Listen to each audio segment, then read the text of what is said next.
Alright, hello old sport. Sorry, we read The Great Gatsby in school like a few days ago, and it really rubbed off on me. But anyways, you don't care about that. You care about root canal years.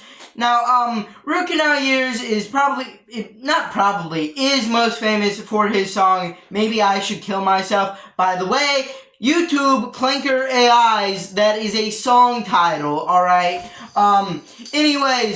That song went viral on TikTok and it got like 5 million streams on Spotify. But wait, some people may not know, is Rick Canal Years is actually pretty involved in the incel core scene.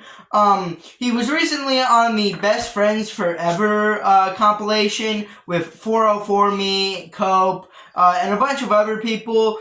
He also had a pretty short-lived interview series where he brought on other incel core artists called Beyond a Joke, but for some reason all the episodes are unlisted. Couldn't really tell you why. And also in more selfish news, he commented on on a few of my YouTube videos. So, hey, that's pretty cool. But anyways, I decided, hey, why not check out his newest album, Death of a Root Canal, that came out 3 months ago. Yeah, I'm late. I'm late again. But anyways, better late than never. Why not check this out? And probably the first thing to note about this album is it doesn't really have a super consistent sound. We have darker songs, more slower, more menacing songs, like Something Wicked This Way Comes, Hardwired,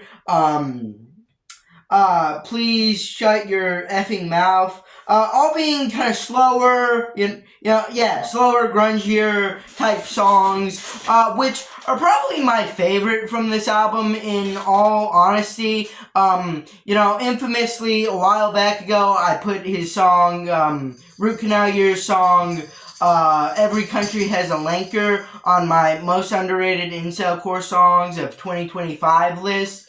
And it also fits the category of a slower, more menacing song. So, yeah, I really like it when Root Canal Years is in this bag. This is my, favorite version of Root Canal Years. But that's not really all we get on here. There are attempts at more happier sounding, more upbeat songs, some girl's name starts with a V, I don't know. And also X40, which I think are bangers, I think are pretty good. But we also have a track like Charlie the Chicken, which I think isn't that good, to be honest. Is more of a mediocre song to me. Not really bad or anything. We've also got the kind of haunting, Praise the Sun, which was actually a song that was released quite a while before the album came out, but it's here as well for some reason. That'd also probably be a criticism I have of the album, of there being a lot of songs that came out like months before the album came out. X40 obviously, but not too many, I guess, but a lot of songs that came out before the album he released before this came out, which just makes me wonder, why couldn't these just be on Beyond a Joke too? Why did they have to be held on to be put onto this? Or why couldn't they just stay singles and you chop this down to 8 tracks? But all of the songs that were released before this album, I think are good. At least 2 out of 3 of them are pretty good. As I was about to say, Praise the Sun, a more kind of take it or leave it type track. I also kind of feel the same way about the last 3 tracks on here. Something About Love, Part 1 and 2. The first one just kind of seems like a TikTok cash grab, to be honest with you. Not to say that's what he was going for, but it just kind of feels that way to me. This kind of low-key, kind of creepy, vaguely almost type instrumental just really does nothing for me. The last track on the album, the part 2 to the last track I was talking about, is better, admittedly, but I don't know, the vocals sound like a little weird to me, I guess, his delivery at least.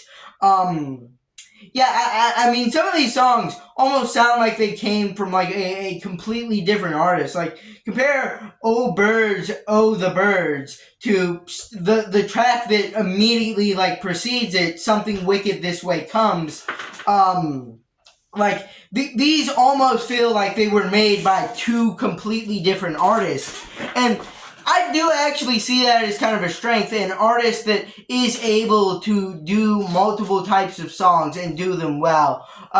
It's just I kind of wish he would have more locked in with the sound he had on Something Wicked This Way Comes and made like a full track list full of songs like that. But if he did that, would have been a little repetitive, I guess you could say. Anyways, I am kind of rambling at this point. Overall, production. I haven't talked about that. Production on here seems pretty good for the style of music that Root Canal Years is going for. Obviously, being a part of the incel-core genre, it's more lo-fi type production. The guitar riffs on here, actually. Best on the songs I mentioned before, slow and menacing with the heavy guitar riffs. I really like the heavy guitar riffs. More into heavier music, that is kind of a personal thing. But I think overall, the guitar riffs on this album are pretty good. Yeah, and overall, it's a pretty solid album. It doesn't really do anything that horrendously offends me. It never at any point sounds awful. It never puts me in any kind of pain while listening to it.